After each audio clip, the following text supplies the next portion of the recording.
नमस्कार। Welcome to nursing smart. Nursing smart के YouTube channel पर एक बार फिर से आप सभी लोगों का स्वागत है। दोस्तों, नोरसिट 2021 की सीरीज़ में हम डिस्कस करने वाले हैं कुछ और क्वेश्चंस। तो चलिए शुरू करते हैं इस क्वेश्चन के साथ में, जो कि ड्रग डोजेज कैलकुलेशन से रिलेटेड है। क्वेश्चन रीड करता है, doctor prescribes 250 milligram of amikacin sulphate every 12 hours to treat a skin infection and you determine that the dosage prescribed is safe.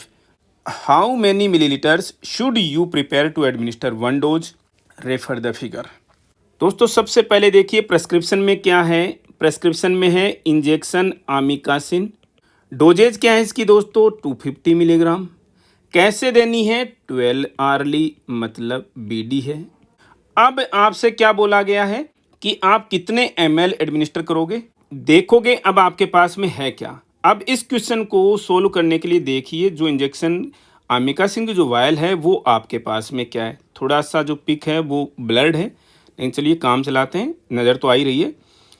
क्या लिखा है? 100 मिलीग्राम amikacin पर 2 ml। क्वेश्चन को solve करने का तरीका यहाँ से समझिएगा।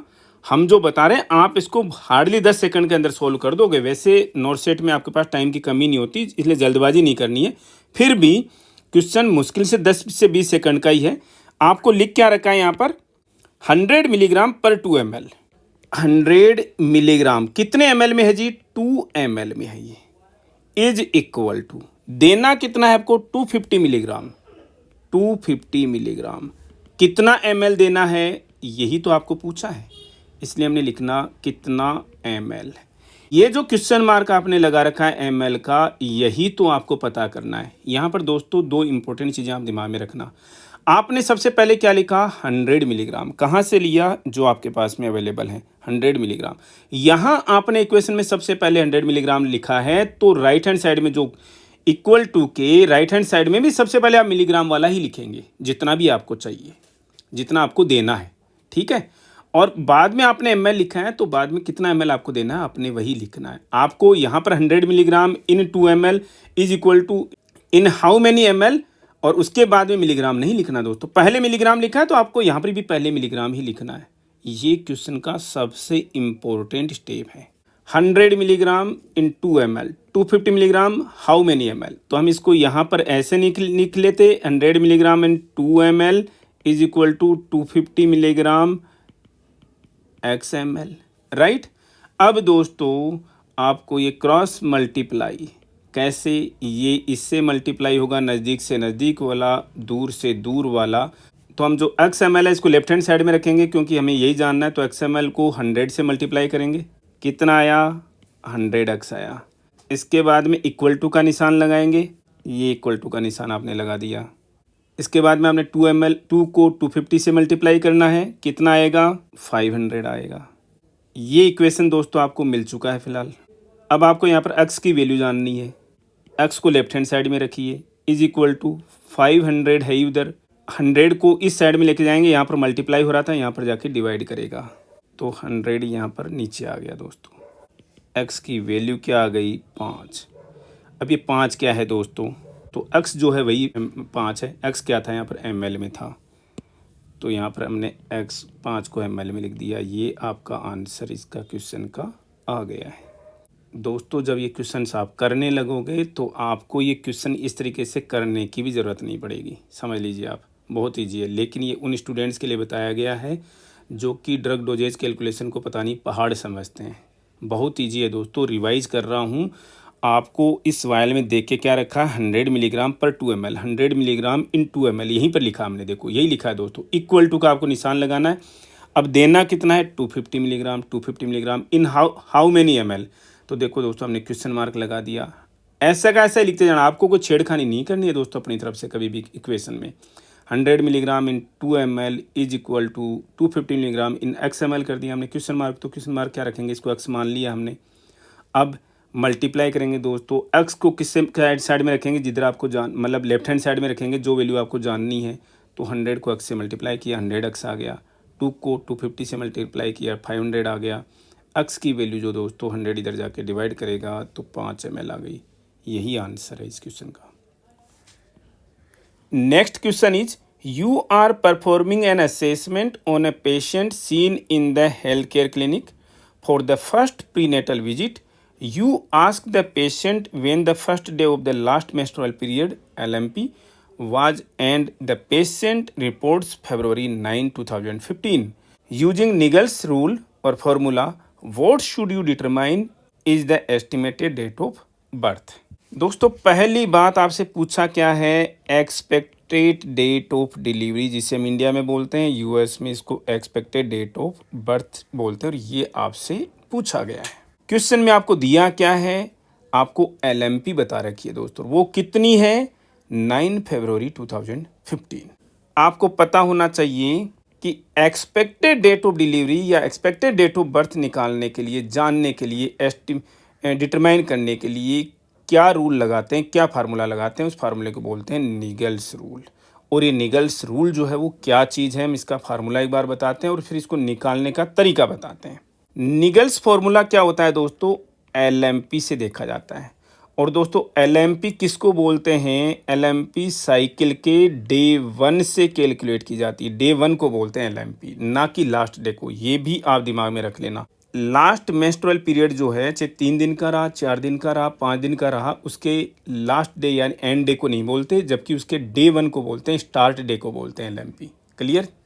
एलएमपी में क्या जोड़ना है दोस्तों, 1 साल जोड़ना है, 3 महीने घटाने हैं और वापस 7 दिन जोड़ देने हैं। क्लियर है दोस्तों।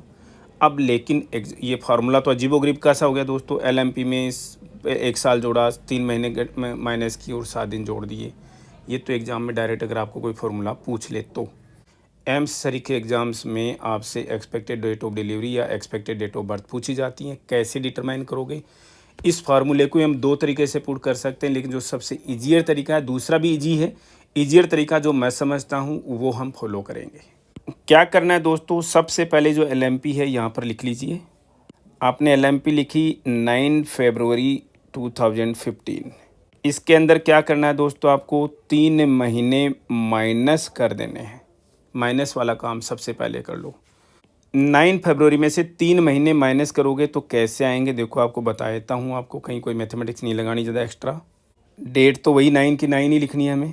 फरवरी से माइनस करते चलिए दोस्तों, जनवरी, दिसंबर, नवंबर, 3 महीने हो गए दोस्तों। नवंबर में जनवरी दिसंबर को काट दिया, क्या आ गया दी दोस्तों आपके पास में, नवंबर आ गया। नवंबर लेकिन दोस्तों पिछले साल का चला गया, आप समझ लो ना, पीछे जा रहे थे ना आप ये, तो अब डेट क्या आ गई, ईयर कौन सा हो गया दोस्तों, 2014 हो गया, 2014। क्लियर है। आपके पास में क्या आ चुका है दोस्तों, 9 नवंबर 2014। नेक्स्ट क्या करना है दोस्तों, अब इसके अंदर 1 साल जोड़ दीजिए, 9 नवंबर 2015 हो गया, 1 साल जोड़ दिया, 9 नवंबर और साल जोड़ दिया तो 2015 हो गया यहाँ पर। क्लियर है। नेक्स्ट स्टेप के अंदर क्या बचा दोस्तों, 7 दिन इसके अंदर आप जोड़ दीजिए, तो क्या आ जाएगा, 9 नवंबर में 7 दिन जोड़ेंगे तो क्या हो जाएगा, 16 नवंबर 2015। I hope this is the best way to determine EDD और ईडीबी। यहाँ पर एक सबसे इम्पोर्टेंट चीज़ दिमाग में रखना कि ये क्वेश्चन आता है दोस्तों एग्ज़ाम का, कोई भी साइकिल के आपको डेट्स बता दी, इस तारीख से शुरू हुआ, इस तारीख को ख़त्म हुआ, 3 दिन, 4 दिन या 5 दिन, एलएमपी आपसे पूछ लिया, आप कंफ्यूज हो जाओगे कि डे 1 या लास्ट डे। ये एलएमपी हमेशा साइकिल के डे 1 से कैलकुलेट की जाती है, ध्यान रखना दोस्तों। इसके अंदर से 3 महीने निकालने होते हैं, फिर 1 साल जोड़ना होता है और फिर 7 दिन जोड़ने होते हैं, यही हमने किया। एलएमपी यहाँ पर 9 फरवरी 2015 थी। सबसे पहले माइनस वाला काम कर लिया, माइनस किया दोस्तों, लिख करके देखो, फरवरी से माइनस गए तो जनवरी आया, दिसंबर आया, नवंबर आया, लेकिन पिछले साल में हम चले गए यहाँ पर तो 2014 हमने कर दिया, फिर 1 साल जोड़ दिया हमने, 9 नवंबर 2015 आ गया, 7 दिन जोड़ दिए, 16 नवंबर 2015 आएगा। 1-2 बार करेंगे, क्वेश्चन अच्छे से समझ में आ जाएगा दोस्तों। तो ये क्वेश्चन आपको इस तरीके से करना है, 3 महीने माइनस करो, 1 साल जोड़ दो, 7 दिन और जोड़ दो, आ गया आपका एक्सपेक्टेड डेट ऑफ डिलीवरी या expected date of birth. Next question देखते हैं दोस्तों, you are preparing to measure the fundal height of a patient whose fetus is 28 weeks gestation. In what position should you place the patient to perform the procedure? दोस्तों आपसे क्या पूछा गया है, position पूछी गई है। किस लिए? ये प्रोसीजर के लिए। क्या प्रोसीजर कर रहे हैं आप? पेशेंट की फंडल हाइट मेजर करनी है आपको। तो दोस्तों क्वेश्चन से परे मैं आपको एक चीज़ यहाँ पर डिस्कस करना चाहता हूँ, फंडल हाइट के बारे में। फंडल हाइट को लेकर के 18 से 30 हफ्ते तक का जो सेकंड थर्ड ट्राइमेस्टर में 18 से 30 हफ्ते तक का जो टाइम है, उसमें अगर आपको पेशेंट की फंडल हाइट, एक्सपेक्टिंग मदर की फंडल हाइट अगर मेजर करनी हो तो उसका सीधा सा फार्मूला है, फीटल एज जो है वो लिख लीजिए। फीटल एज यानी जो इतने हफ्ते, जहाँ पर जैसे यहाँ पर दिखा रखा है 28 हफ्ते, तो फीटल एज किस में दोस्तों? वीक्स में, ना कि महीनों में। प्लस उसमें 2 जोड़ दीजिए और ये सेंटीमीटर में आपके पास फीटल हाइट आ गई। इस क्वेश्चन को देखें तो यहाँ पर फीटल एज क्या है? 28 हफ्ते। वीक्स में क्या है? 28 वीक। प्लस उसमें 2 जोड़ दीजिए, उस सेंटीमीटर में आ जाएगी। मतलब 28 + 2 = 30 सेंटीमीटर। इस एक्सपेक्टिंग मदर की जहाँ पर हम बात कर रहे हैं, उसकी फंडल हाइट जो है, नॉर्मल फंडल हाइट, अब प्लस माइनस हो सकती है, लेकिन नॉर्मल फंडल हाइट कितनी होनी चाहिए? 30 सेंटीमीटर होनी चाहिए, क्योंकि उसकी फीटल एज जो कि वीक्स में 28 में आपने 2 जोड़ दिया, 30 सेंटीमीटर आ गया। ठीक है, अब चलते हैं हमारे क्वेश्चन पर कि पोजीशन क्या होनी चाहिए इस फंडल हाइट के मेजरमेंट के लिए। पोजीशन हमेशा सुपाइन होगी, पहली चीज़। दूसरी बात, जो नीज हैं वो स्लाइटली फ्लेक्स्ड होते हैं फ्लेक्शन में। ठीक है। तीसरी बात, हेड के नीचे फैसिलिटी प्रोटोकॉल के हिसाब से पिल्लो हो सकता है। नीज फ्लेक्स क्यों रखे आपने? एब्डोमिनल मसल्स के रिलैक्सेशन के लिए। ठीक है, ऑप्शंस रीड करते हैं। बहुत इंपॉर्टेंट क्वेश्चन है दोस्तों, केवल हिंट देंगे जो समझ जाएंगे, ठीक है, अदरवाइज कोई बात नहीं। In standing position, never. In Trendelenburg position, never. Supine position, yes. With the head bed elevated to 45 degree, no. Last option is supine, yes. Head on pillow, yes. Knees flexed slightly, yes. Option D is correct. Next question is, patient has a prescription to receive an enema before bowel surgery. You assist the patient into which position to administer the enema? Patient को enema दिया जाना है, क्यों? Bawal surgery होनी है patient की, तो enema के एडमिनिस्ट्रेशन के लिए कौन सी पोजीशन में पेशेंट को एनीमा दिया जाता है? दोस्तों रिपीटेड क्वेश्चन है एग्जाम्स का, पता होना चाहिए कौन सी पोजीशन होती है दोस्तों। नाम है उसका सिम्ज पोजीशन, लेकिन ये कैसी होती है दोस्तों? ये लेटरल पोजीशन है दोस्तों। और कौन सी साइड में? लेफ्ट या राइट?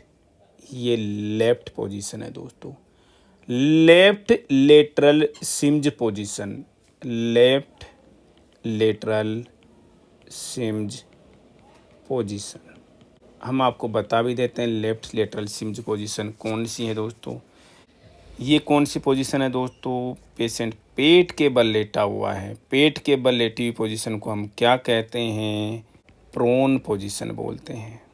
ऑप्शन 2 में कौन सी पोजीशन है दोस्तों? सीधा लेटा है पेशेंट, पेशेंट बैक पे लेटा हुआ है, और इस पोजीशन को हम क्या बोलते हैं? सुपाइन बोलते हैं। ऑप्शन सी में देखिए दोस्तों, लेटर लेटा हुआ है दोस्तों, पेशेंट लेटर लेटा हुआ है। कौन सी लेटरल साइड में? लेफ्ट साइड में। और देखिए दोस्तों, ये जो राइट वाला जो नी है वो इस तरीके से फ्लैग्ड है, ठीक है, और इससे ही हम बोलते हैं left lateral position, left lateral Sims position. चौथी जो पोजीशन है दोस्तों, इसको हम क्या बोलते हैं? सुपाइन पोजीशन की तरह से हैं, नीज फ्लैग्ड हैं, इसे हम बोलते हैं dorsal recumbent position. Dorsal recumbent position किसके लिए यूज की जाती है दोस्तों? जैसे ही ऐसे सुपाइन पोजीशन में आपने नीज को फ्लेक्स किया, आपकी एब्डोमिनल मसल्स जो हैं वो क्या हो जाएंगी दोस्तों? टेंस हो जाएंगी या रिलैक्स हो जाएंगी? रिलैक्स हो जाएंगी। तो ये एब्डोमिनल एग्जामिनेशन के लिए बेस्ट पोजीशन है, एब्डोमिनल एग्जामिनेशन के लिए। अब हम आते हैं हमारी लेफ्ट लेटरल सिम्ज पोजीशन पर वापस। अगर पेशेंट इस पोजीशन में है, लेफ्ट लेटरल सिम्ज पोजीशन में है, तो इसका फ़ायदा क्या है? इसके एडवांटेजेस क्या हैं?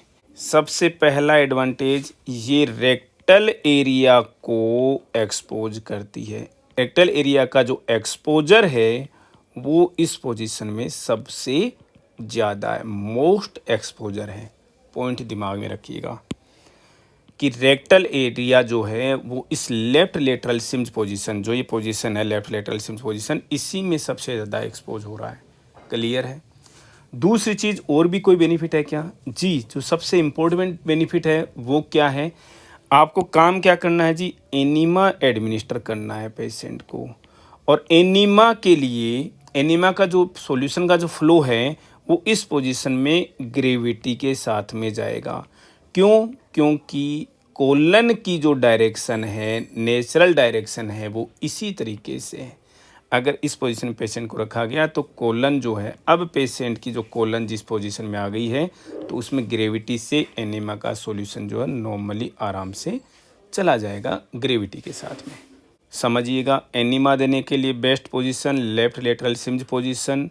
कैसे होती है? लेटरल पोजीशन है, लेफ्ट लेटरल पोजीशन है। सिम्स पोजीशन में देखिए दोस्तों, राइट लेग जो है वो इस तरीके से फ्लेक्स्ड होती है और इसमें रेक्टल एरिया सबसे ज़्यादा एक्सपोज्ड है। एनीमा देने का इस पोजीशन में फ़ायदा क्या हुआ? क्योंकि कोलन की जो नेचुरल डायरेक्शन है, अब उसमें ग्रेविटी के साथ में एनीमा सॉल्यूशन आराम से फ्लो कर जाएगा। क्वेश्चन को रिवाइज करें। Patient has a prescription to receive an enema before the bowel surgery. You assist the patient into which position to administer the enema. आपको नाम पता है लेफ्ट लेटरल सिम्स पोजीशन, लेकिन यहाँ पर नहीं लिख रखा लेफ्ट लेटरल सिम्स पोजीशन, केवल पोजीशन दिखा रखी है, तो आपको पता होनी चाहिए लेफ्ट लेटरल सिम्स पोजीशन क्या होती है। लेटरल पोजीशन है लेफ्ट साइड में, सिम्स पोजीशन में राइट वाला जो नी है थोड़ा सा फ्लेक्स्ड होना चाहिए।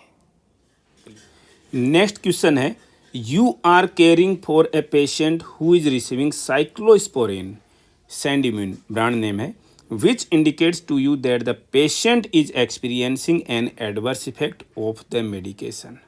क्वेश्चन क्या कह रहा है दोस्तों? पेशेंट को क्या चल रही है? साइक्लोस्पोरिन चल रही है। पेशेंट को मिल रही है साइक्लोस्पोरिन। अब आपसे पूछा जा रहा है कि इस मेडिकेशन का, साइक्लोस्पोरिन का साइड इफेक्ट क्या हो सकता है। थोड़ा सा साइक्लोस्पोरिन के बारे में जान लें। साइक्लोस्पोरिन क्या होती है दोस्तों? प्रोफाइलेक्टिक ट्रीटमेंट में काम में ली जाती है। प्रोफाइलेक्सिस दिया जाता है दोस्तों इसका। किस में? ऑर्गन ट्रांसप्लांट्स में।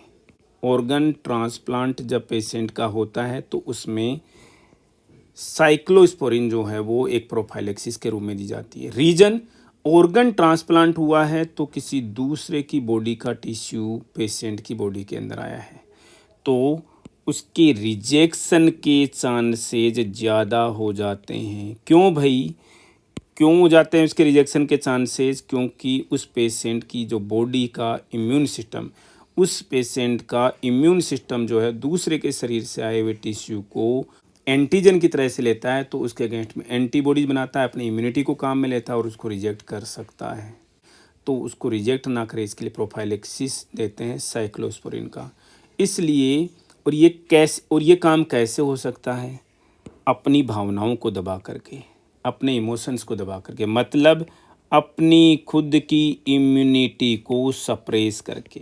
अपनी खुद की इम्यूनिटी को सप्रेस करेगा पेशेंट तो ही क्या होगा, उस ऑर्गन ट्रांसप्लांट का रिजेक्शन का चांसेस जो है वो बहुत कम हो जाएगा। इसका मतलब साइक्लोस्पोरिन एक तरीके का इम्यूनोसप्रेजेंट ड्रग है, अपनी इम्यूनिटी को, पेशेंट की इम्यूनिटी को कम कर देगा। ये तो इसके बारे में थोड़ा सा brief discussion. Organ transplant, liver transplant common है, किडनी ट्रांसप्लांट भी कॉमन है, हार्ट ट्रांसप्लांट तो इतना कॉमन नहीं है लेकिन वो भी हो ही रहा है।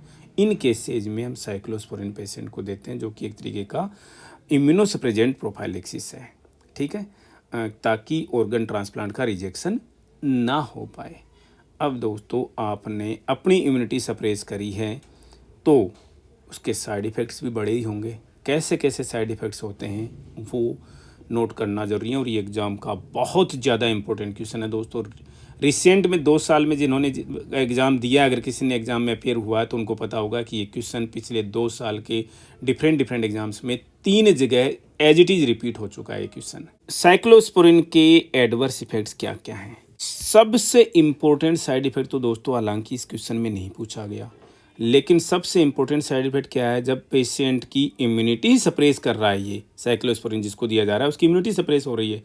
इम्यूनिटी सप्रेस हो रही है तो क्या होगा जी, इन्फेक्शन के चांसेज सबसे ज़्यादा हो जाएंगे। इसमें कोई समझने की बात है क्या जी, राइट। पेशेंट को इन्फेक्शन के चांसेस सबसे ज़्यादा हो जाते हैं, सबसे बड़ा साइड इफ़ेक्ट है इसका। इसके अलावा पेशेंट का लीवर, किडनी और तीसरा कौन, ब्रेन एंड स्पाइनल कॉर्ड, इन सब की टॉक्सिसिटी कोज करता है। तो इसे हम क्या बोलेंगे, हिपेटोटॉक्सिसिटी हो गई, नेफ्रोटॉक्सिसिटी हो गई, न्यूरोटॉक्सिसिटी हो गई। नेफ्रोटॉक्सिसिटी की वजह से क्या होता है, पोटेशियम जो है वो बॉडी के अंदर ही रिटेन कर जाता है। रिटेन कर गया मतलब पोटेशियम का लेवल जो है सीरम के अंदर ज़्यादा हो गया, और इससे हम क्या बोलेंगे, हाइपरकेलीमिया बोलेंगे। पोटेशियम को बॉडी से बाहर नहीं निकाल पाता कौन, किडनी, तो सीरम पोटेशियम लेवल ज़्यादा हो जाता है, इसे हम बोलते हैं हाइपरकेलीमिया। हाइपरकेलीमिया पे बहुत ही जल्द वीडियो लेकर के आएंगे दोस्तों हम। ये एक सबसे इम्पोर्टेंट चीज़ जो है वो भी दिमाग में आपको रखनी है, इन्फेक्शन के बाद में सेकंड नंबर पर हाइपरकेलीमिया। इसके अलावा भी कोई एडवर्स साइड इफ़ेक्ट्स हैं क्या जी, पेशेंट का बीपी भी बढ़ता है, पेशेंट का ग्लूकोज का लेवल भी बढ़ता है, और साथ में पेशेंट को हर्शूटिज्म हो जाती है। मतलब हाइपरटेंशन हो गया, हाइपरग्लाइसीमिया हो गया। हर्शूटिज्म का मीनिंग आपको पता है क्या दोस्तों, फीमेल्स में मेल लाइक हेयर आ जाते हैं, उसे हम बोलते हैं हर्शूटिज्म। तो साइक्लोस्पोरिन, और ये कोई एक तरीके का इम्यूनोसप्रेजेंट है, और किसी भी इम्यूनोसप्रेजेंट ड्रग का इन्फेक्शन तो सबसे बड़ा साइड इफेक्ट होना ही होना है। साइक्लोस्पोरिन किस में दी जाती है, ऑर्गन ट्रांसप्लांट के केसेज में जाती है, ताकि उसका रिजेक्शन कम से कम हो सके। प्रोफाइलेक्सिस के रूप में दी जाती है, पेशेंट की इम्यूनिटी को कम कर देगा, इम्यूनोसप्रेजेंट की तरह से काम करता है। इम्यूनिटी कम कर दी तो इन्फेक्शन जो है वो सबसे बड़ा एडवर्स इफेक्ट होगा। दूसरे नंबर पर दोस्तों क्या होगा, नेफ्रोटॉक्सिसिटी कोज करता है, जिसकी वजह से पोटेशियम को बाहर नहीं निकाल पाता कौन, किडनी, और पोटेशियम, एक्सेस पोटेशियम बॉडी के अंदर ही रिटेन करेगा, जिससे सीरम पोटेशियम लेवल ज़्यादा बढ़ जाता है और हाइपरकेलीमिया कोज होता है। हाइपरकेलीमिया की वजह से क्या होगा, डायरेक्ट असर होगा किस पर, कार्डियोवेस्कुलर सिस्टम पर, और ईसीजी में चेंजेस आएंगे। ऑप्शंस देखते हैं दोस्तों क्वेश्चन के। क्या है इसका साइड इफेक्ट, एक्नी जी नहीं, स्वेटिंग जी नहीं, जॉइंट पेन जी नहीं, हाइपरकेलीमिया सबसे बड़ा साइड इफेक्ट यहाँ पर। Thank you, thanks a lot for watching video.